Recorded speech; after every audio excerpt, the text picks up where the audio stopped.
කොහොමත් පුතේ රෑන්කර්ස්ලා හැදෙන්නේ මේ අසීමිත වැඩ කිරීමෙන් කැම්පස් යන එක කොහොමත් යන්නේ.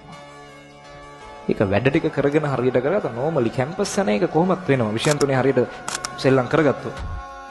එක විෂයක සෙල්ලම් දාන්න එපා වැඩක් නැහැ. තේරුමක් නැහැ. ඒ නිසා මේ මම ආයෙම කියනවා තාමත් වැඩ කරන්නේ නැති අය ඉන්නවනේ වැඩ කරලා බලන්න. සමහරු කැලේ එතකොට. හරිද? තාමත් වැඩ කරන්නේ නැති අය ඉන්නවනේ වැඩ කරලා බලන්න. සමහර ඉස්කෝලවල රංගපාන චරිත නිකම්ම කැපිලා යනවා. කියන්නේ එහෙම නෙමෙයි. දැන් අපි හිතමුකෝ ළමෙක් ඉන්නවා පන්ති පළවෙනියා කියලා. ඒ සමහරු පළවෙනියා වෙන්නේ ඔයාලා වැඩ නොකරන හින්දා. ඔයාලා තරඟ නොකරන හින්දා තමයි. නේද? ඔයාලා වැඩ නොකරන තාක් ඉතින් සමහරු රජ කරනවා. ඒ නිසා අපි තැනක ගිහිල්ලා සෙල්ලම් නොකරන තාක් වෙන කට්ටිය රජ කරනවා. ඒකයි සරලම සිද්ධාන්තය.